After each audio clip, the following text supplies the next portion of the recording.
Along with extra time and lower instances of unpredictable weather, there are a variety of benefits that come with fall ESN application. Learn more at smartnitrogen.com. Good day, and welcome to Wheat Beats Word here on Real Agriculture for Wednesday, October the 16th. On this episode of The Word, have a marvelous midweek. Hey, we have some big corn out there, but it's variable. I'm going to have a good discussion about does organic matter, and along the way, as many agronomy answers as we can get to. Let's go!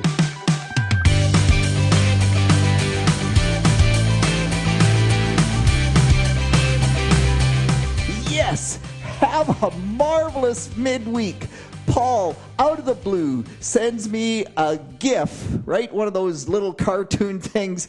And all it says is, Pete, have a marvelous midweek. What a nice boost. Thank you so much, Paul. That was absolutely awesome. I was having a pretty awesome week anyway, but regardless, just have a marvelous midweek. I love it. And yes, there are some amazing corn yields out there.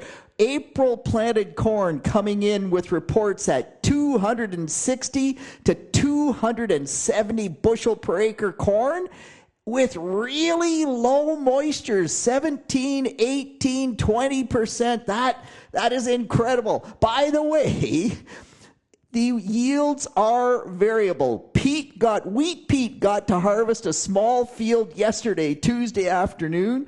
I have never seen that much of a swing in the yield monitor. It was only a small field, but we had some drown-out spots from excess moisture. We knew we planted that field on the tough side just because it was forecast rain. It's an untiled farm. It was mostly sort of fit. We planted it to be done as much as anything. In any case, so the yield monitor ranged from a low of 39 bushel per acre corn. That, by the way, is not profitable. All the way to 290 bushels per acre. No, it didn't hit 300 bushel. The average was just over 200. So very good corn for the conditions it went into. But gosh, not the 270 that everyone else is talking about. Just kind of interesting from that perspective. And while I'm on corn, Melvin saying, Pete, please, would you not wind everyone else? You tell the dairy farmers, the corn's getting dry, you want high moisture, get out there, get it done. And I get all these calls because I do custom work. Got to get here, Melvin, you got to get here, you got to get our corn in. We get to the field, it's nowhere near ready. So, first off, when I talk about things, it's a great reminder for you to go to the field and look. But Ontario is a big province, and by the way, North America is even a bigger geography. So I tell you what we're seeing in my little part of the world, it doesn't mean it's the same. In fact, I even said last week that black layer fell like a hammer. I quoted my great friend Greg Stewart. Black layer fell like a hammer, and it did in the tar spot areas north of London, where we just got beat up in a big way with tar spot this year, and we're not used to it. By the way, the little bit of evidence that we have so far from whether or not you controlled tar spot this year is somewhere between a 20 and a 35 bushel per acre yield hit. But the corn that died because it didn't get sprayed with tar spot, two other things happened. It's about 2 to 3 points lower in moisture because it died earlier, and standability is really, really questionable. So that's that part of the puzzle. But in Eastern Ontario, I said that black layer did not fall like a hammer. Melvin, in your area, from the sounds of it, black layer did not fall like a hammer. When I talk about these things, it doesn't mean go get it done. It means get the heck to the field and look. And if you are like what I'm talking about, get to the field and get it done then.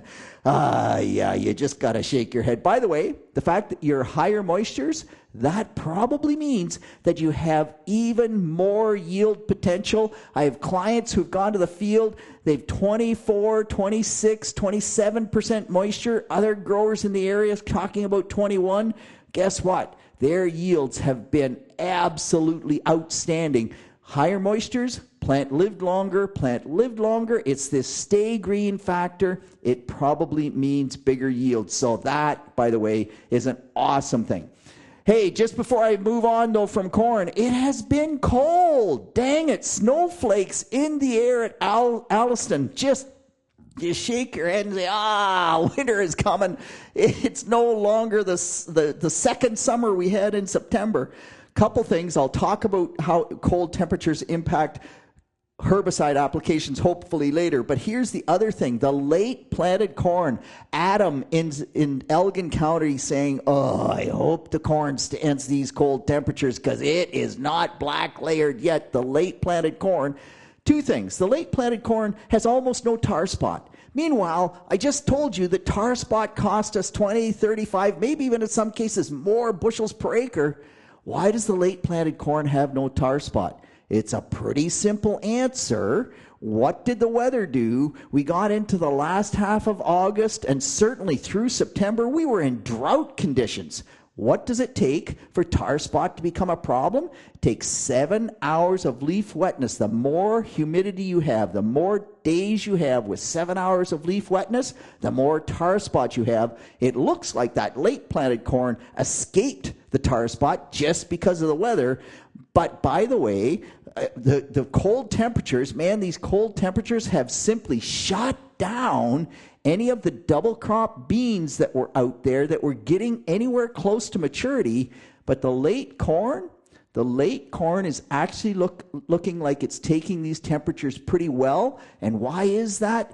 It's because that corn crop is still trying to go through to maturity, and it will tolerate -2 Celsius. For most of us, we haven't had -2 Celsius for 2 hours to kill that corn. Hopefully that doesn't happen, and it can get to black layer. It is going to slow down, though. Next week's warming up, but this week, corn is not going to do very much in terms of moving towards maturity. Okay, I want to move on. I want to just talk a little bit more, though, about double crop yields, because we have been getting some unbelievable reports of double crop soybeans and other types of edible beans after hay crops, even after some winter barley crops.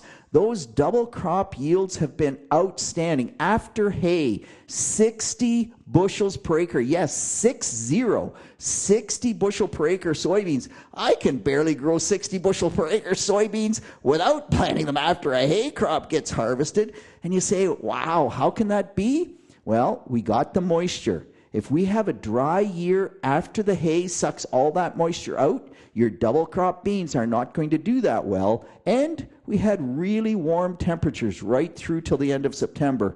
So it's a great year for double crop beans. The other point I want to make about double crop beans is I am scouting some double crop soybeans. Man, the double crop soybeans that got planted by the 7th or 8th of July, they look outstanding. There's 40 bushels there by my yield estimates. They look excellent. The ones that got planted a week later, we got that a little bit of rain. The wheat harvest got delayed. The growers that didn't plant till kind of that 15th of July, 20th of July, those beans are barely a foot tall. They are going to be a nightmare to harvest, and there is not going to be a big yield there. Man, planting date matters so much in many situations. Double crop soybeans, it's an even bigger deal. You probably lose at least a bushel per acre per day after July the 1st for every day that you delay planting those bean crops here in southwestern Ontario. And just while we're on planting date, man, I can't believe it. We might set a record winter wheat acreage this year. Huge winter wheat acres going in the ground. Earlier, there were some people, I think in about the beginning of September, on one of the Word episodes, Wheat Pete might have said, oh gosh, there's some feedback. People aren't very excited about wheat. All we need is an awesome September and an awesome early October. and Ontario farmers want to plant wheat. So there are a number of seed suppliers who are sold out of winter wheat seed. Lambton County, Essex County, the truly heavy clays. And there are big wheat acre potential areas as well. Lambton County, sometimes 100,000 acres of winter wheat or can approach that. They were starved for winter wheat. They got a great opportunity. They went to the field. Man, you start adding that up. I'm really excited. I'm hopeful we have record winter wheat acres in the ground this year. We may not be, but it is certainly big. It might be over now, given the weather. But yeah, it's a really exciting year for a guy named Wheat Pete. Okay, a couple of other really cool things that I want to talk about before I move on. Man, like, why does winter barley always look so crappy in the fall? We talk about that winter wheat shows everything. I think winter barley is worse. It shows residue. So any straw residue, windrows or whatever, you see that in the winter wheat. It shows any herbicide overlaps. It shows any low areas where it might have had wet feet at some point. You'd wonder how this fall, but they're showing any compaction. Man, winter barley can yield like crazy, but it sure does look ugly in the fall rather, in a lot of cases. Not always, not every field I walk looks like ugly, but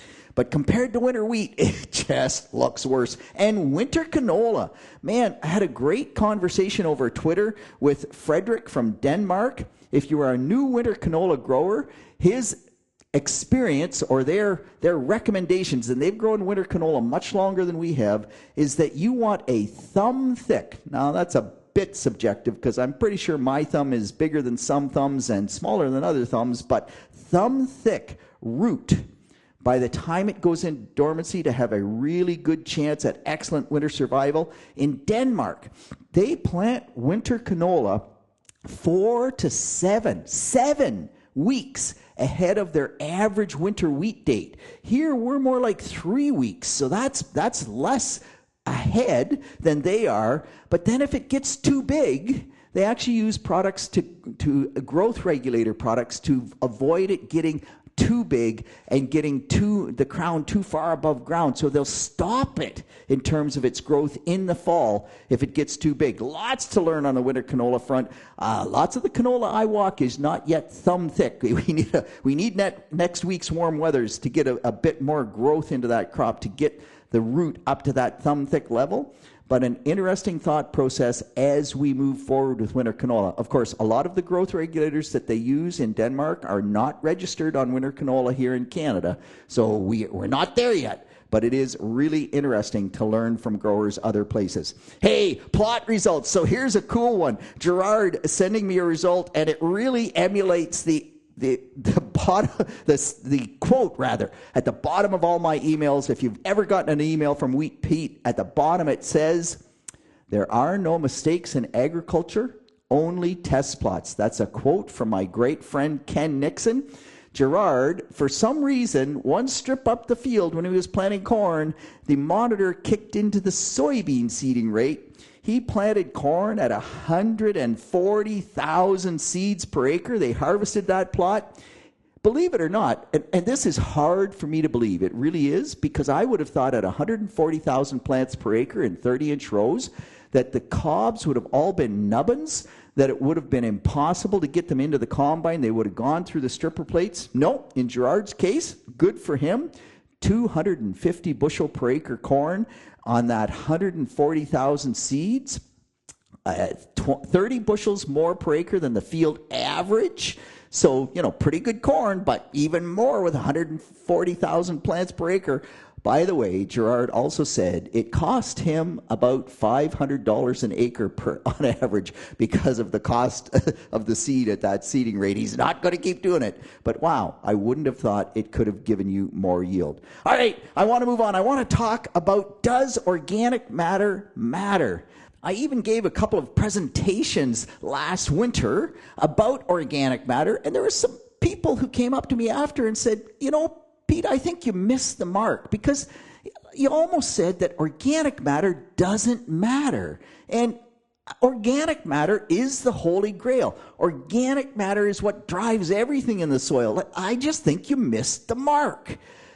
So, a new research paper just published by Valentino Rubio out of Uruguay, and one of the co-authors is Harold Van Ness. Now, Harold is a longtime researcher, Cornell University at Ithaca, New York, does some excellent work. In fact, Harold is one of the guys who developed the Cornell soil health test. So he's a big soil health advocate. And I'll give you kind of an abbreviated quote out of this paper because I think it drives home what Wheat Pete has been trying to say about organic matter, and a lot of people maybe haven't been getting the message. So, the quote from the paper: "The study underscores the pivotal role of above-ground biomass cycling to instigate shifts in carbon balances and consequently soil health." Now, I've abbreviated that quite a bit, but what that says, the pivotal role of above-ground biomass cycling, this is what I've been talking about. This is the carbon cycling. And by the way, if you get the carbon cycling, if you can make that carbon cycle, you get bigger crops, you get bigger growth. If you get bigger growth, you get bigger roots. If you get bigger roots, you get increased organic matter. But this focus on organic matter isn't always where we should look. Where we really, I think, want to look is this carbon cycling, this biomass cycling. And that's what this paper says. And that's what will give us increased organic matter. That's what will give us increased soil health.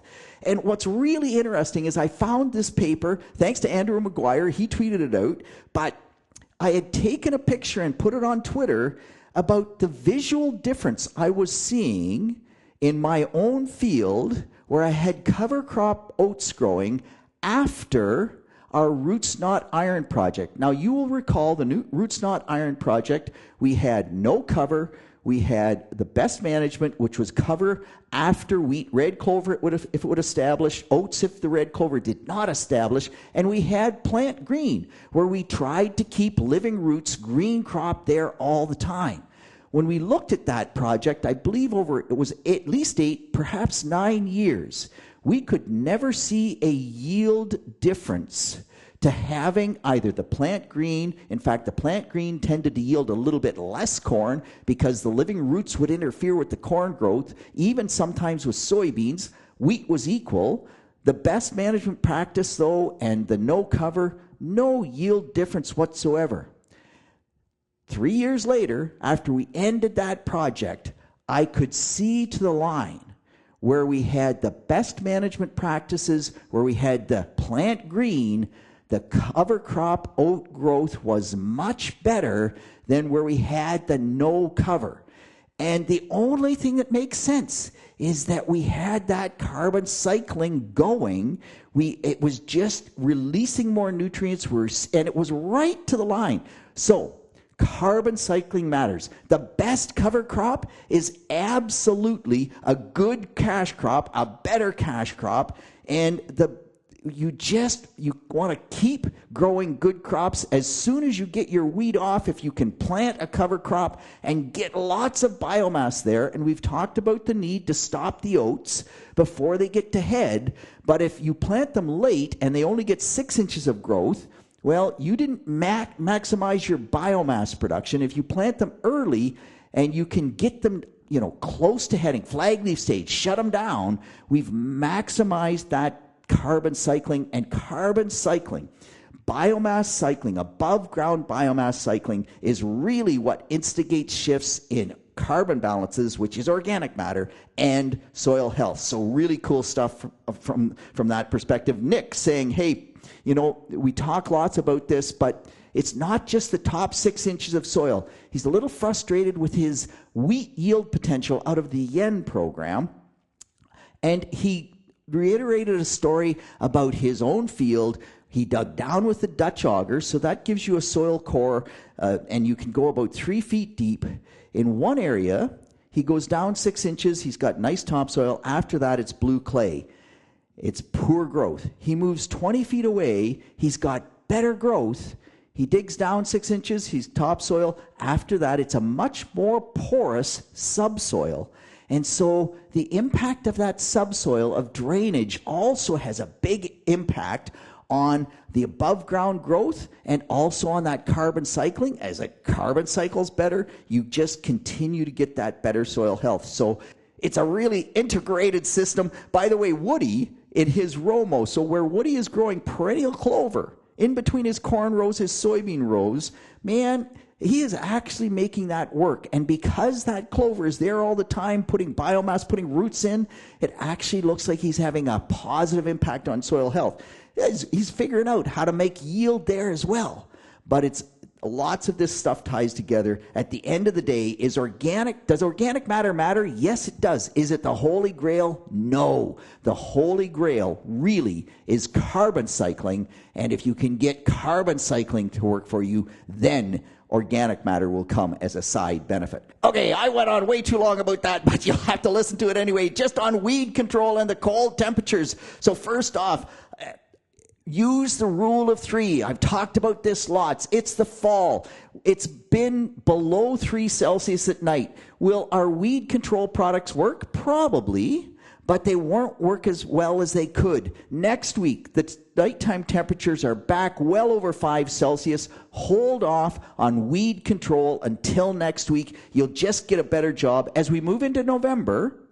So the rule of 3, by the way, if I didn't say this, is 3 days with nighttime temperatures over 3 Celsius. The day before, the day of, the day after you apply, if you can have 3 Celsius, you will get better weed control as long as you still have green leaf tissue, of course. If you get a really hard frost, no green leaf tissue, no weed control. With glyphosate, on some of the more cold-tolerant weeds, you can go to -4. But if you go to -4, if you spray today with cold nights for the last week, you will get less weed control. It's still acceptable. It's still, 85, 88% control. If you wait till next week when the nighttime temperatures warm up, almost for sure you get 95% control. So that is kind of the difference. By the way, there's lots of annual ryegrass out there in the wheat crop. Mike Krober saying if you have annual ryegrass or any other grassy weeds you're trying to control, now is the time to do it. Next week, rule of 3. But both Simplicity or Varro are very good on annual ryegrass. It is becoming a problem in our wheat. If you've been fighting it, you can control it this fall. That is the best way to do it. And with that, I am way out of time. That's it. That's all. On behalf of the team here at Real Agriculture, this is Wheat Pete with the word for Wednesday, October the 16th. Hey, keep the messages coming, the feedback. Yeah, it's just so much fun. I love doing this word. Thank you so much for listening. Leave me a message. We'll talk to you next week.